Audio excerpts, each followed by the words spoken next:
Grand Dialogue. Sigika Foba. Edouani wa Makaran. Le Grand Dialogue, l'émission de débat du studio Tamani sur votre radio. Chenibero. Halud Mauni. Cheniberi. Sigika Foba. Le Grand Dialogue. Le Grand Dialogue. Le monde entier était indigné d'apprendre en 2012 la destruction des mausolées dans le nord-est du pays. Les djihadistes qui occupaient les lieux en ce moment s'en étaient pris à ces lieux saints sous prétexte que les mausolées qui rendent hommage aux saints et aux grands marabouts ne sont à leurs yeux qu'une forme d'idolâtrie. Mais pour les Tombouctiens, les archéologues et les hommes de culture, cet acte barbare n'était ni plus ni moins qu'un assaut contre l'histoire et la culture. Ces lieux saints détruits, des mosquées touchées, environ 4000 manuscrits brûlés ou volés pendant l'occupation islamiste, les dégâts causés sont énormes. Des dégâts qui n'ont pas laissé la communauté internationale indifférente, notamment l'UNESCO qui s'était engagé à restaurer les mausolées. Ces monuments classés au patrimoine mondial sont pour la plupart reconstruits. Comment cela a été possible? Combien ont coûté les travaux de restauration? Qui les a financés? Quel sort sera réservé aux manuscrits transportés clandestinement à Bamako pour les protéger? C'est à ces questions et à bien d'autres que vont répondre nos invités qui sont Sokona Tungara, UNESCO Mali, Ali Ould Sidi, conseiller technique en charge du patrimoine au ministère de la Culture, et El Boukari Ben Essayouti, qui est chef de mission culturelle à Tombouctou. Il sera en ligne. Cette émission vous est présentée par Seydou Foma. Mesdames et messieurs, bonsoir. On a vu la destruction et nous assistons maintenant à la reconstruction. Pour nous, c'est vraiment une renaissance de Tombouctou. Les propos sont signés l'imam de la grande mosquée de Tombouctou, Abderrahmane Ben Essayouti. La paille de l'obscurantisme est tournée, c'est une autre citation. Je suis très ému. J'ai vu combien les communautés locales tenaient à ces mausolées. Aujourd'hui, nous sommes très fiers. Là, c'est Irina Boukova, la directrice générale de l'UNESCO, qui parle. Alors, la fin des travaux de reconstruction des mausolées de Tombouctou, c'est un événement majeur pour les Tombouctiens, mais aussi pour tous les Maliens et au-delà de la communauté internationale. Je m'adresse en premier à Sokona Tungara, qui est de l'UNESCO Mali. C'est un événement vraiment très important pour vous. C'est un événement important. Puis comme vous l'avez dit, l'UNESCO s'est engagé dès la destruction des mausolées à reconstruire ce riche patrimoine. Et l'UNESCO a tenu ses engagements. Et ce qu'il faut savoir, ce qui est important, c'est que dès le départ, les communautés ont été placées au cœur de ce processus de reconstruction. Et ce sont les communautés elles-mêmes qui ont reconstruit leur patrimoine. Donc nous devons être encore doublement fiers de cet accomplissement, de cette renaissance des mausolées de Tombouctou. Ali Ould Sidi, vous ne pouvez que vous réjouir de cet événement. Absolument, au nom de Madame le ministre de la Culture, de l'Artisanat et du Tourisme, nous sommes très enchantés de participer à ce débat et apporter notre contribution. Au niveau du ministère, nous sommes très honorés par cette reconstruction qui est un point important, si vous voulez, de tout ce que nous sommes en train de faire au niveau du département. Et il faut au préalable saluer, si vous voulez, le courage de la communauté de Tombouctou qui s'est engagée d'abord à supporter les effets de la destruction, mais aussi leur courage à reconstruire ce patrimoine. Donc il y a un engagement fort de la communauté de Tombouctou. Nous sommes très reconnaissants à la corporation des maçons, aux oulémas, aux imams de Tombouctou. Et il faudrait également reconnaître que l'UNESCO a tenu promesse, parce que l'historique de cette reconstruction, elle n'est pas récente. L'historique n'est pas récent. Ça remonte un peu en 2013, quand nous avons été à la session du comité du patrimoine mondial de Saint-Pétersbourg. Nous avons déclaré que les biens de Tombouctou et de Gao, nous avons reconnu, l'État à partir du Mali a reconnu volontairement que ces biens relèvent de la liste du patrimoine mondial en péril, et la communauté internationale a accepté de nous accompagner. Sur le champ, il a été demandé à l'UNESCO de prendre des dispositions et un fonds spécial a été créé. Et aujourd'hui, Dieu merci, quelques années après 2013, voilà que le programme de reconstruction, il a commencé, même s'il n'est pas achevé, il a commencé. Il y a eu, si vous voulez, une synergie qui s'est engagée entre le ministère de la Culture, maître d'ouvrage, l'UNESCO, mais aussi les partenaires techniques et financiers et la communauté de Tombouctou. C'est extrêmement important parce que le patrimoine appartient d'abord, si vous voulez, à cette communauté. Et il est normal, comme le disait Sohana, que la communauté soit au début est à la fin du processus. C'est d'abord le patrimoine et c'est aussi le 5e siècle de la Convention de 1972 de l'UNESCO, la communauté. Absolument. El Bougari Ben Essayouti, vous êtes donc chef de mission culturelle à Tombouctou, vous êtes en ligne. Qu'est-ce que vous ressentez comme sentiment après la rénovation, la restauration de ces mausolées? Alors, donc, bonjour tout le monde. Pour tout le monde, c'est un sentiment de satisfaction devant tout ce qui a été fait. C'est vrai, ça a été difficile, ça a été douloureux de voir tout ce pan de notre histoire s'écrouler, mais on va dire qu'on a essayé de faire renaître de ces cendres tout ce qui a été détruit. Parce que le tout n'est pas de tomber net sur relevé. Donc on s'est dit qu'il faut essayer de retrouver, de trouver du positif dans le négatif. Donc le positif qu'on pouvait retrouver dans cette destruction, c'est de retourner à la source, de redocumenter tout ce qu'il y a, de revoir ce qui peut être fait et d'essayer de construire à l'identique ce patrimoine. Donc c'est vraiment un sentiment de soulagement et de satisfaction. Alors, peut-on vous demander combien de mausolées ont été détruits et combien sont restaurés à ce jour? Alors, donc, il faudrait faire une distinction. C'est qu'il y a des grands mausolées qu'on peut d'abord appeler donc mausolées. Donc, il y en a une dizaine qui sont vraiment des gros édifices. Bon, ensuite, il y a des petits mausolées qui sont plutôt des sépultures, des tombeaux qui sont souvent dans les maisons, dans des coins de rue. Voilà. Donc, au total, il y a une quinzaine de mausolées qui ont été proprement rasés. Voilà. Et de la reconstruction à nos jours, donc il faudrait dire que la reconstruction a commencé depuis 2013. Et je pense qu'il y a actuellement 3 mausolées totalement finis, que la directrice générale de l'UNESCO a inauguré en compagnie des ministres Aramatoulaye et Ntagatal. Il y a 8 autres mausolées qui sont en phase de finition. Donc, il reste quelques petits détails à régler pour que ça finisse. Il y a 3 mausolées qui sont à Kalara. Kalara, c'est 10 km plus au sud de Tombouctou. Donc, on vient donc de commencer. Alors, on retourne dans ce studio. Sogona Tungara, votre directrice, la directrice générale de l'UNESCO, a donc parlé des mausolées qui restent à construire, à donc rénover, restaurer. Alors, elle a tenu des propos optimistes à ce sujet. Oui, effectivement, comme l'a dit Ben, tous les travaux ont été planifiés et le programme qui a été élaboré par l'UNESCO en collaboration avec le ministère de la Culture le programme suit son cours et les délais seront normalement respectés. Pourquoi il fallait aussi finir ces travaux avant fin juillet? C'était éviter l'arrivée de la saison de pluies et pouvoir mener à terme ces travaux-là. Oui, nous sommes optimistes. Comme l'a dit Ben, ces travaux ont démarré au mois de mars 2014, avec la reconstruction de 2 mausolées de la mosquée de Djingarébert. Ces 2 mausolées ont servi de projet pilote. Donc à partir de ça, on a pu décliner une méthodologie qui a fonctionné parce qu'on a pu arriver à ce jour à reconstruire les mausolées et aussi à documenter tout ce riche patrimoine. Parce que la crise nous a permis de se rendre compte que nous manquions de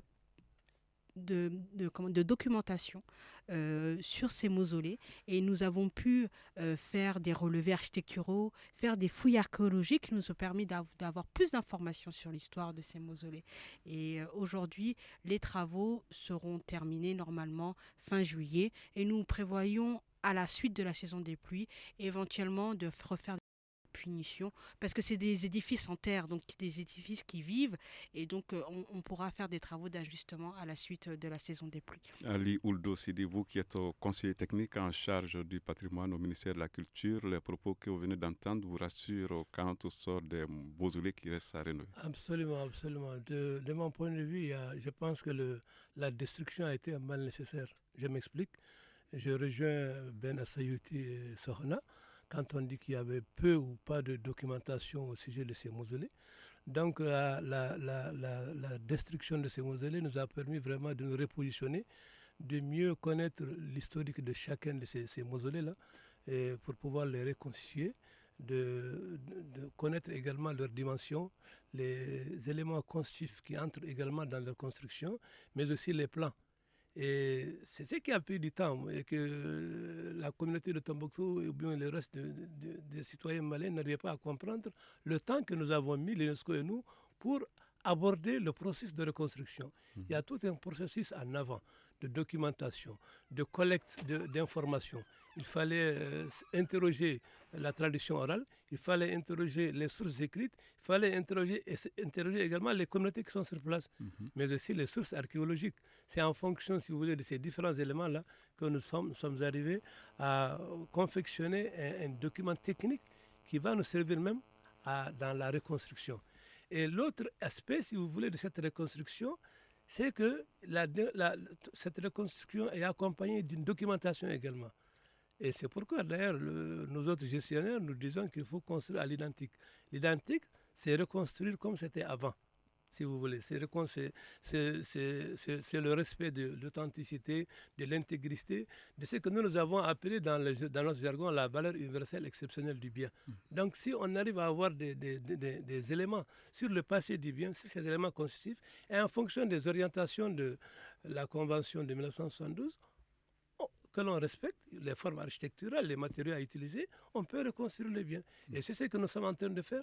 Malgré le temps que ceci est en train de prendre, il y a un travail scientifique qui est fait et un travail qui permet à ces mausolées-là de reprendre vie, mais aussi de retrouver leurs valeurs universelles exceptionnelles qui ont permis leur inscription avant sur la liste du patrimoine mondial.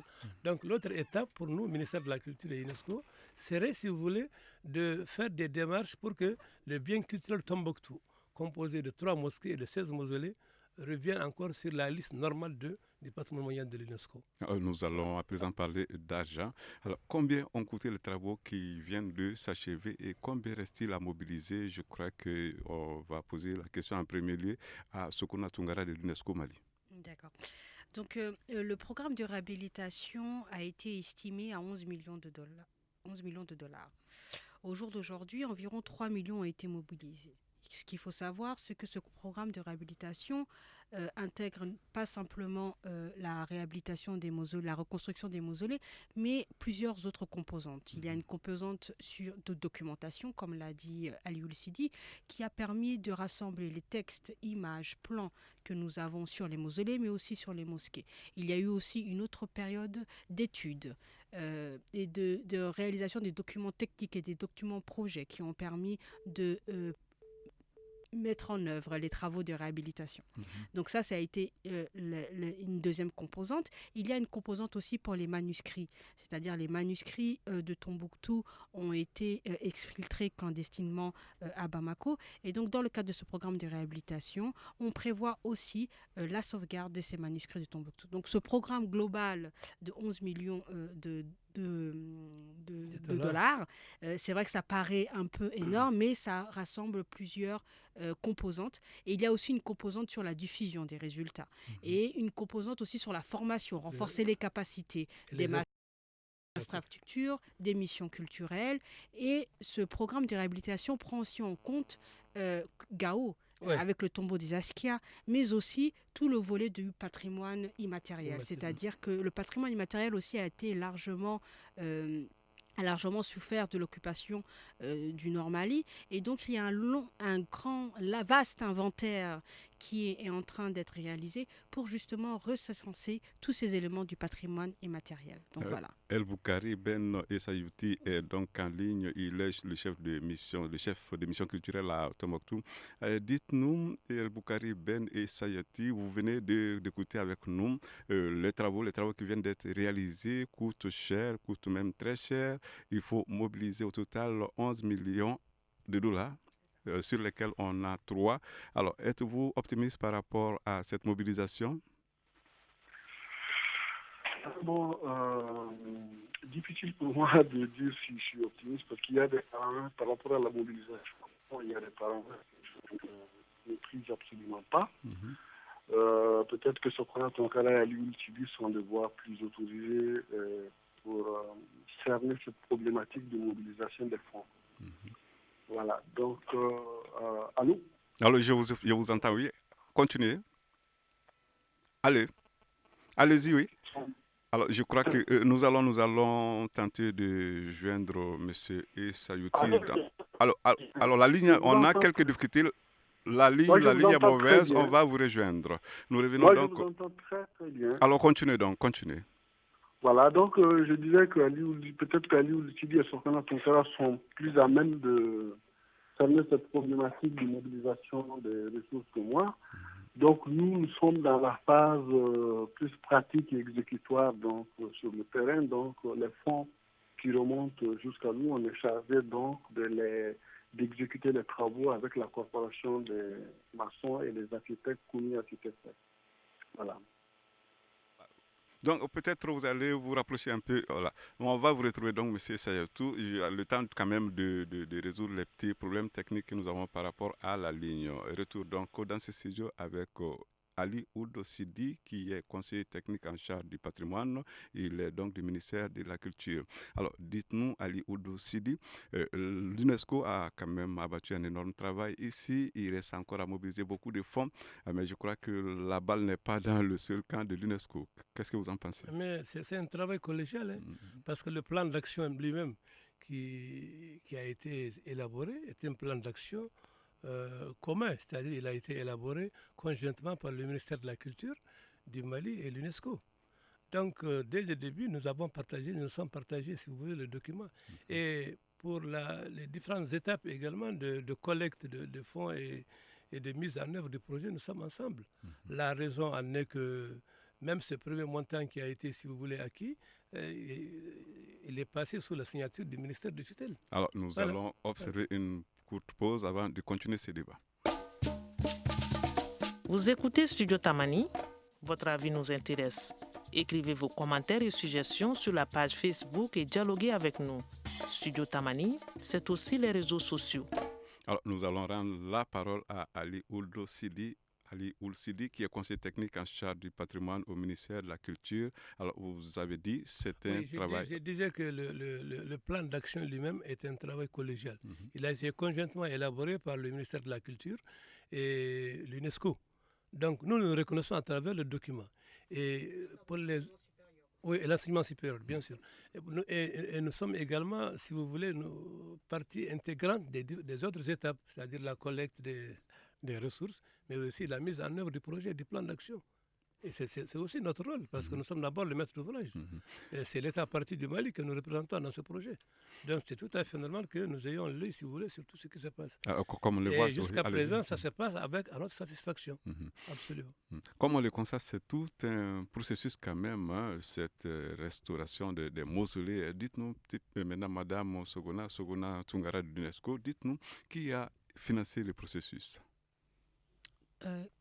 C'est-à-dire quelles sont les structures quand même alors les partenaires financiers du programme, tout d'abord la Suisse qui a financé à hauteur d'1 million de francs suisses le programme de réhabilitation. Nous avons ensuite l'Union européenne à hauteur de 650 000 $. Nous avons ensuite les Pays-Bas, la Croatie, le Royaume de Bayern. Nous avons aussi le programme de l'AIMF, de l'Association internationale des maires francophones. En fait, il y a plusieurs partenaires financiers qui ont contribué à l'élaboration au financement de ce programme. Mais nous avons aussi des partenaires techniques qui nous ont appuyés, comme la Bibliothèque nationale de France, qui a participé avec nous dès les lendemains de la libération de Tombouctou à la mission d'évaluation du patrimoine documentaire qui est le manuscrit. De l'UNESCO, bien sûr. Il y a eu l'ICOM, avec laquelle nous travaillons sur l'élaboration d'une liste rouge pour essayer d'identifier les objets en danger qui nécessiteraient une protection particulière. Voilà, il y a aussi Cratère, qui est un laboratoire spécialisé dans l'architecture de terre. Et la Savama DCI, bien sûr, absolument. La Savama DCI, qui est chargée de gérer les manuscrits privés. Ce qu'il faut savoir, c'est que la plupart des manuscrits sont détenus par des familles et donc ces familles sont organisées autour de l'ONG Fama. Alors, nous aurons l'occasion de parler plus Bien largement quand même de ces manuscrits. À présent, cette question. Alors, on voit le résultat est là, le travail abattu est énorme, les uns et les autres sont satisfaits du résultat. Mais que peut-on retenir comme difficulté majeure lors de la restauration de ces mausolées? Je pense que nous allons donner la parole à Ali Ould Sidi. Merci. Moi, je pense que la première difficulté à laquelle nous avons fait face sur le terrain, c'était d'abord la disponibilité de la documentation. Nous nous sommes retrouvés avec des mausolées qui n'avaient pas, pour lesquels une documentation scientifique n'était pas présente. Donc il fallait reprendre, si vous voulez, le cours de l'histoire. C'est pourquoi, quelque part, au début de mon propos, je disais que la destruction a été un mal nécessaire pour nous. Un mal nécessaire parce que ça nous a permis au moins de redocumenter nos sites. Voilà, donc nous nous sommes référés, si vous voulez, à l'archéologie. On a procédé à des fouilles pour pouvoir connaître, si vous voulez, les éléments constitutifs du mausolée. Nous sommes intéressés également à leur plan. Nous nous sommes intéressés également à d'autres documents écrits que nous avons trouvés sur place. Et nous sommes intéressés à la tradition orale, notamment les imams, les maçons qui ont tous donné, si vous voulez, des renseignements importants et qui ont été des témoins oculaires de valeur pour nous. Et tout c'est ce qui nous a permis, si vous voulez, de reconstituer la documentation. Donc ça, c'était la première, si vous voulez, difficulté que nous avons eue. Mais nous avons tout de suite largement débattu avec, si vous voulez, la tradition que nous avons trouvée sur place. Parce qu'au niveau de Tombouctou, le chef de mission culturelle va vous le confirmer, chaque mausolée a son maçon. Donc, on ne peut pas rentrer à l'intérieur d'une maison sans le responsable. Donc, pour nous, il faut d'abord confier le travail aux responsables du mausolée, mais aussi aux maçons titulaires de ce mausolée. Alors, et c'est ainsi que nous avons évolué. Nous allons justement joindre El Boukari Ben Essayouti, qui est le chef de la mission culturelle de Tombouctou. Je crois que cette fois-ci, avec la ligne, on n'aura pas de problème. Dites-nous, El Boukari Ben Essayouti, qu'est-ce que vous, à votre niveau, là-bas, sur le terrain, vous retenez comme difficulté rencontrée lors de ce processus de restauration? Alors la difficulté majeure qu'on a rencontrée, c'est par rapport à l'opinion que les communautés même se faisaient de cette restauration. Vous savez, on a eu du mal à leur faire comprendre que c'est le patrimoine mondial, puisque à la télé, c'est quelque chose qui a été hyper médiatisé, même la mobilisation des fonds. Quand on parle de 11 millions de dollars, 11 millions d'euros, 11 millions de dollars qu'on doit donner, pour tout le monde, c'était quelque chose qui était déjà dans la cagnotte de l'UNESCO. Donc, on pensait qu'on avait ces milliards et que ces millions de dollars ou ces milliards de francs CFA allaient être mis à la disposition des responsables de mausolées pour restaurer eux-mêmes leurs mausolées. Alors que c'est le patrimoine mondial. Et parce que c'est le patrimoine mondial, ces mausolées devraient être restaurés selon les normes du patrimoine mondial. Donc, les responsables du mausolée eux-mêmes ne pouvaient pas restaurer. Il fallait la corporation des maçons, qui est une composante de ce patrimoine mondial, et des architectes connus par l'UNESCO. Voilà. Donc, on a eu du mal à leur faire comprendre ceci. Et maintenant, je pense, vu tout le travail effectué de la part de ces responsables de mausolées, aujourd'hui, on ne reçoit que des compliments. Vous êtes donc vous avez toutes les raisons d'être satisfait. Retour dans ce studio pour donner la parole à Sokona Tungara de l'UNESCO Mali. Dites-nous, vous, au niveau de l'UNESCO, qu'est-ce que vous avez recensé comme difficulté lors de ce processus de restauration? Écoutez, comme dit Ben, il a fallu mettre en place, organiser des ateliers de sensibilisation avec les communautés pour bien faire comprendre le processus et la stratégie de réhabilitation qui allait être mise en œuvre. La deuxième chose, on a rencontré quelques difficultés aussi logistiques parce que Tombouctou n'est pas facile d'accès. Heureusement, nous avons eu le soutien de la MINUSMA qui nous a permis de pouvoir rallier facilement Tombouctou et pouvoir mener des missions de suivi régulières et d'acheminer aussi des experts afin de mener les études nécessaires à la reconstruction de ces mausolées. Donc voilà, je dirais que les deux grandes difficultés pour nous étaient celles-ci. Et l'autre difficulté, bien sûr, est sécuritaire. voilà, il fallait aussi garantir la sécurité du personnel sur place, la sécurité aussi des maçons, de la corporation de maçons, parce qu'il faut savoir que nombre de carrières étaient situées hors de Tombouctou. Donc, écoutez, là, au départ, on se demandait est-ce qu'il fallait organiser des convois. Après, on a dit que la discrétion sera de rigueur et pour que voilà, les camionneurs et puis les corporations de maçons et les maçons en charge de la reconstruction allaient s'approvisionner dans les carrières pour pouvoir récupérer l'Alhor ou la terre de Burem. Donc, vraiment, les deux questions, la question sécuritaire était vraiment une question importante. Et même si ce n'était pas une difficulté, elle était constamment dans nos esprits pour ne pas faire prendre de risques aux équipes qui travaillaient sur place. Nous avons une réaction de Sidi ou de Sidi. Allez-y, allez-y. Elle est réellement fondée. Oui. C'était vraiment une de nos difficultés, mais surtout le climat social. Si vous voulez, le tissu social était vraiment ébranlé suite à l'occupation. Il y avait une forme de méfiance entre les communautés. Donc, il fallait restaurer ce tissu social-là, ramener la confiance entre les communautés. Et nous nous sommes dit que ceci ne peut se faire qu'à travers les rencontres intercommunautaires, mais aussi la formation des maçons et pour faire passer un certain nombre de messages. Ça, c'est extrêmement important.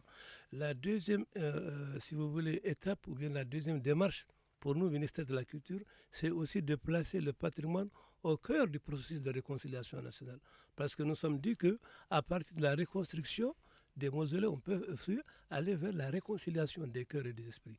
C'est en invitant la communauté de Tombouctou autour, si vous voulez, des travaux de reconstruction de ces mausolées, autour des travaux de réhabilitation des mosquées, c'est du patrimoine mondial également, en apportant, si vous voulez, un appui aux travaux d'entretien des mosquées, qu'on peut aussi rassembler les communautés, on peut ramener la confiance.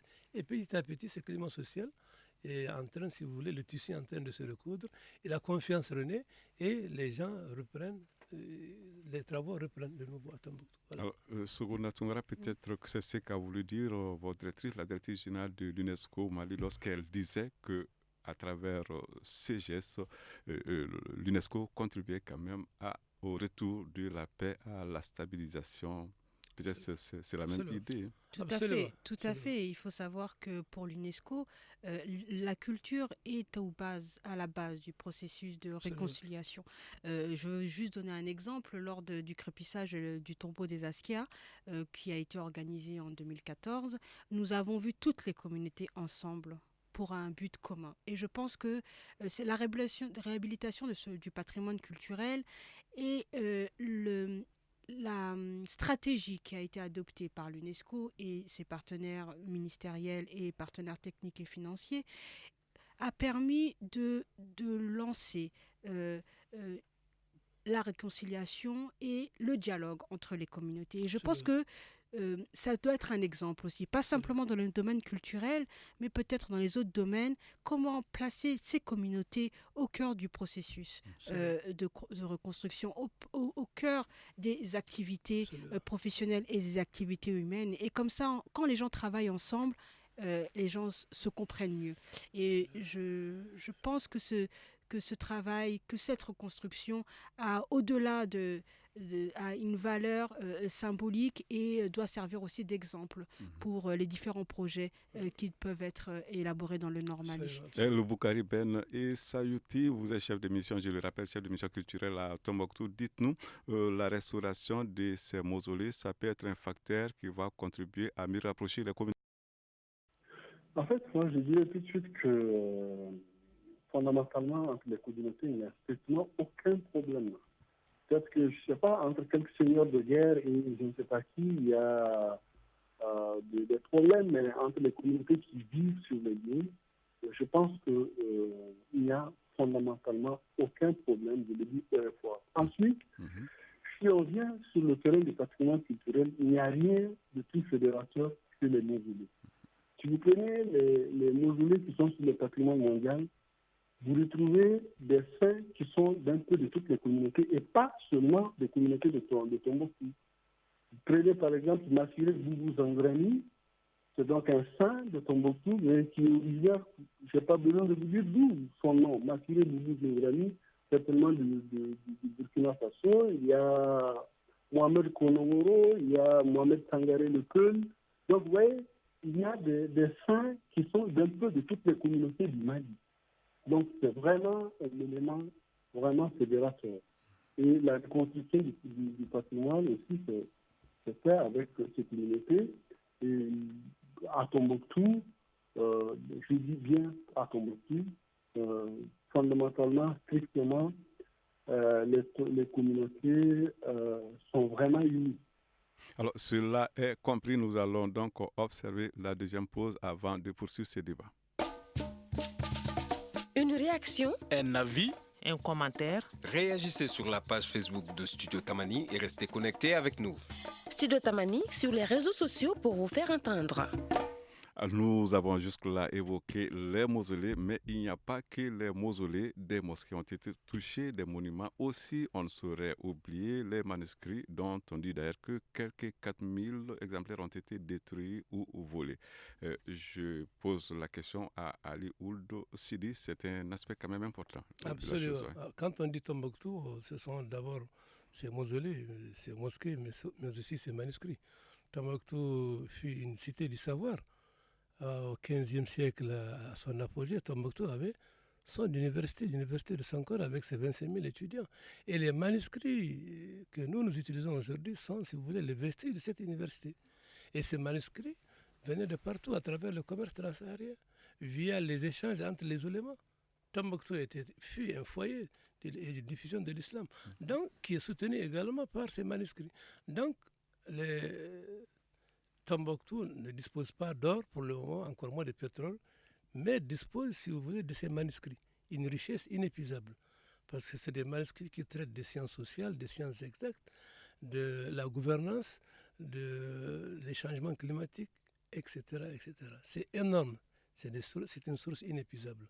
Donc, si on ne peut pas, si vous voulez, reconstruire le patrimoine de Tombouctou et ne pas penser à son patrimoine écrit, qui est un pan du patrimoine de Tombouctou. Et en la matière, il y a des gros efforts qui ont été faits. Mais avant d'aborder ces efforts, il faut faire le distinguo entre les deux types d'institutions qui gèrent les manuscrits.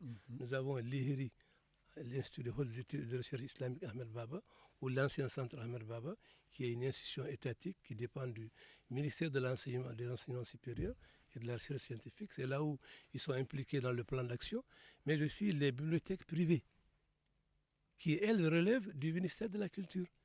Et il faut saluer ici, si vous voulez, l'action salutaire de la Savama, l'ONG Savama DCI, qui nous accompagne depuis. Grâce à la Savama, on a pu exfiltrer un minimum de 37 000 manuscrits. 370 000 manuscrits, ici à Bamako. Oui. 370 000 manuscrits. Des manuscrits qui se sont retrouvés à Bamako. Des manuscrits, des privés qui échapper. sont retrouvés ici, en plus des manuscrits de l'Iheri Abbé, qu'on a dû faire sortir à dos d'âne par pirogue pour les envoyer à des endroits plus sécurisés et qui sont gardés aussi dans des endroits ici sécurisés à Bamako, mais qui, dans l'avenir, dans un proche avenir, retourneront certainement à Tombouctou. Donc il y a tout un processus. Quand on parle de la reconstruction du patrimoine à Tombouctou, ou alors quand on veut parler de la renaissance culturelle de Tombouctou, c'est avec les manuscrits aussi. Et ceci, nous l'avons compris depuis, c'est-à-dire au niveau du ministère de la Culture, nous avons en charge un projet, si vous voulez, qui va bientôt fleurir, qu'on appelle Timbuktu Renaissance, la renaissance culturelle de Tombouctou, qui sera basée essentiellement sur le patrimoine de Tombouctou, le patrimoine tangible, le patrimoine écrit de Tombouctou. Et vous verrez que dans ce projet, tout ce que nous avons eu comme démarche, la méthodologie fondamentale et l'approche fondamentale est basée sur le patrimoine. On veut faire du patrimoine, si vous voulez, non seulement un élément de cohésion et de renforcement du tissu social, mais aussi un levier pour le développement. Alors, Sokona Tungara, on sait quand même que les manuscrits qui ont tant souffert pendant cette période d'occupation, les manuscrits constituent quand même une préoccupation pour votre structure. Oui, bien sûr. Comme je vous ai dit, dans le programme de réhabilitation qui a été élaboré, nous avons prévu plusieurs actions en faveur de la sauvegarde des manuscrits. Nous avons accompagné l'Institut Ahmed Baba dans l'acquisition de matériel pour permettre la numérisation des manuscrits à Bamako, mais aussi la confection de boîtes. Parce que c'est vrai que les conditions météorologiques ne sont pas les mêmes à Bamako qu'à Tombouctou. Et quand les manuscrits ont été exfiltrés, on a été confronté à l'humidité. Donc, il est très très important de pouvoir conserver ces manuscrits dans des boîtes qui vont les préserver de l'humidité, de la chaleur et des insectes. Donc, nous avons accompagné l'Institut Ahmed Baba, comme je vous ai dit, dans l'acquisition d'équipements et aussi dans la formation de ces agents pour utiliser ces équipements et permettre la numérisation des manuscrits. Nous avons aussi travaillé avec l'Institut Ahmed Baba pour mener une réflexion autour du retour des manuscrits. Comment doit être organisé ce retour? Quels sont les préalables nécessaires? Donc effectivement, les manuscrits sont à Bamako, mais les manuscrits devront retourner à Tombouctou. Et il était important aussi pour nous de lancer ce débat et un cadre de concertation pour réfléchir sur ces actions. Nous travaillons bien sûr aussi avec l'ONG Savama, avec qui nous allons organiser la production de boîtes de conservation de manuscrits pour les bibliothèques privées. Nous avons aussi, en collaboration avec la MINUSMA, justement dans l'optique de préparer le retour des manuscrits, réhabilité 3 bibliothèques privées à Tombouctou, donc la bibliothèque de l'imam Bien Saouti, la bibliothèque Al-Wangari et la bibliothèque Boularaf. Donc nous avons aussi organisé en janvier 2015 une conférence internationale sur les manuscrits anciens de Tombouctou, lors de laquelle des recommandations ont été formulées, notamment sur la conservation et aussi le statut juridique des manuscrits. Donc effectivement, ce programme prend en charge de manière globale la situation des manuscrits de Tombouctou. Et le Boukari Ben et Sayouti, les manuscrits qui ont donc échappé à la barbarie pour se retrouver ici à Bamako, ces manuscrits doivent retourner à Tombouctou, c'est votre avis aussi? Oui, bien sûr. Je pense que les manuscrits ne sont vraiment dans leur cadre qu'à Tombouctou. Et en ce sens que bien avant la crise, bien avant l'occupation, il y a eu des actions fortes, notamment de l'ONG Savama, qui a favorisé l'éclosion de plusieurs bibliothèques privées qui ont été édifiées ça. Et là, déjà, on sentait là une sorte de renaissance culturelle autour de ces bibliothèques de manuscrits. Donc, parce que ça génère le flux touristique, ça crée des emplois et ça booste aussi la recherche. Donc, ça, c'était quelque chose qu'on avait commencé à sentir et l'occupation israélienne s'est venue mettre fin à tout ça. Donc, vous savez, Tombouctou, Tombouctou, c'est une ville qui vit du tourisme. Et le tourisme...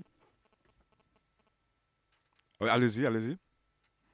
Alors, je crois que nous allons retrouver un peu plus tard El Boukari Ben et Sayouti. Nous allons à présent donc retourner dans ce studio pour aborder un autre aspect de ce débat. Alors, dites-nous à présent, les auteurs de ces actes barbares, ceux qui ont détruit donc les mausolées, ceux qui ont brûlé les manuscrits, quel sort les attend-il? Est-ce qu'il y aura véritablement une poursuite? Je pose la question en premier lieu à Sokona Tungara de l'UNESCO Mali. Alors, dès la destruction des mausolées, l'UNESCO et ses partenaires ont saisi la Cour pénale internationale qui, justement, est en train de mener une enquête sur la destruction de ces mausolées. Donc l'enquête est en cours et donc nous travaillons et surtout mes collègues au siège sur cette question-là. Sur la question, Ali, je voudrais apporter une petite précision sur la question. Il faut rappeler que c'est à partir de Saint-Pétersbourg, la Fédération de Russie, quand l'État parti du Mali a accepté d'inscrire Tombouctou et Gao sur la liste du patrimoine mondial en péril, que la communauté internationale a accepté de nous accompagner. Et mieux, on les a même inscrits sur une autre liste, ce qu'on appelle, si vous voulez, le suivi réactif. Donc, tout cela pour dire que l'État parti du Mali est réellement disposé à bien appliquer la Convention de 1972 de l'UNESCO. Et ceci étant dit, on s'est rendu compte quand même qu'il y avait un instrument extrêmement important qu'on n'avait pas ratifié. C'est le second protocole de la Convention de 1954 de l'UNESCO relative à la protection des biens culturels en période de conflit. Le Mali avait ratifié le premier protocole qui date de 1954. Mais le second protocole, qui protège lui-même les biens, n'a pas été ratifié par le Mali. Donc c'est en novembre 2013 que nous l'avons ratifié. Et ça a été, si vous voulez, l'effet de tout ce qui s'est passé par la suite, notamment, si vous voulez, l'adoption de la résolution 2100, dont une des missions de la MINUSMA consiste à protéger les biens culturels, le patrimoine. Ça, c'est extrêmement important. C'est à l'honneur du patrimoine. C'est vrai que, comme le dit Aliou Seydi, c'est la première fois dans l'histoire qu'une mission de maintien de la paix a le mandat de protéger les sites du patrimoine contre toute attaque. Et c'est vrai que ce mandat se traduit par une collaboration étroite avec la MINUSMA qui nous apporte un appui logistique, mais aussi un appui sécuritaire dans le cadre de nos activités de réhabilitation. Et la MINUSMA, justement, a le souci aussi de bien mettre en œuvre ce mandat. Et l'UNESCO dispense des formations tous les lundis pour le personnel de la MINUSMA, civil, militaire, police, pour les sensibiliser à la protection du patrimoine culturel. Et à la matière, il faut préciser que la Convention de 1954, le second protocole, précise que la destruction des biens culturels en période de conflit constitue un crime. Cela veut dire qu'on doit les protéger, surtout lorsqu'ils sont inscrits au patrimoine mondial de l'UNESCO. El Boukari Ben Essa Youti, chef de mission culturelle à Tombouctou. Alors, qu'est-ce que ça vous dit d'apprendre que l'UNESCO a saisi la Cour pénale internationale au sujet des auteurs des actes qui ont été commis au nord, notamment la destruction des mausolées et autres? Oui, en fait, c'est un avertissement, c'est aussi une façon de protéger la culture, le patrimoine et de dire à tous ceux qui un peu partout prennent les armes dans des zones sensibles que détruire le patrimoine, c'est aussi des actes qui relèvent des crimes odieux donc contre l'humanité. Donc, je pense que c'est un avertissement à tous les seigneurs de guerre qui publient d'un peu partout. Et c'est aussi un bouclier pour protéger le patrimoine. Donc, c'est donc les mesures qui sont donc nécessaires. Et donc, nous, on a assisté là à la destruction du patrimoine. Et je vous ai dit tout de suite avant que ça ne coupe que Tombouctou, c'est une ville qui vit du tourisme. Et le tourisme de Tombouctou est un tourisme culturel. Donc, quand on détruit le patrimoine de Tombouctou, forcément, on empêche à des gens de vivre, d'avoir de quoi vivre. Donc, je pense que c'est des crimes odieux qui ne doivent pas rester impunis. Alors, le mot de la fin revient à Sogona Tungara de l'UNESCO Mali. Le mot de la fin. Écoutez, merci de nous avoir invités. J'étais ravie de partager ce plateau avec mes collègues Aliou Seydi et aussi Ben Essa Youti avec qui je travaille régulièrement. Bonjour Ben, ça m'a fait plaisir de t'entendre. Ça fait plusieurs jours qu'on n'a pas pu se voir.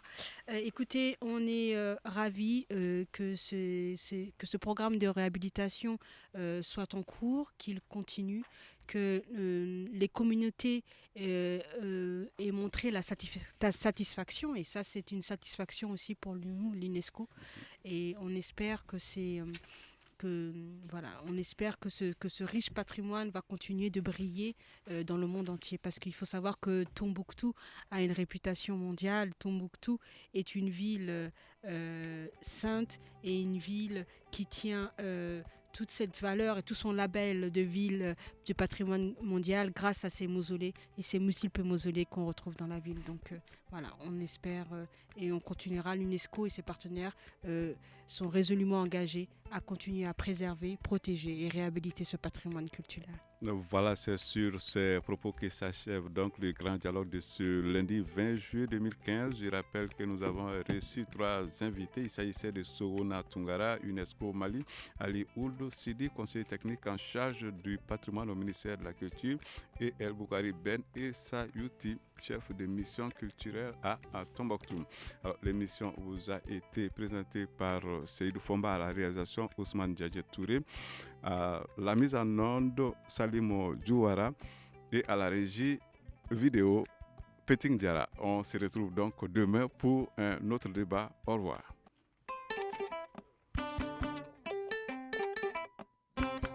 Le grand dialogue. Sigi Kafoba. Et Edawani wa Makaran. Le Grand Dialogue, l'émission de débat du Studio Tamani sur votre radio. Shenibero. Halud Mauni. Sheniberi. Sikika Foba. Le Grand Dialogue. Le Grand Dialogue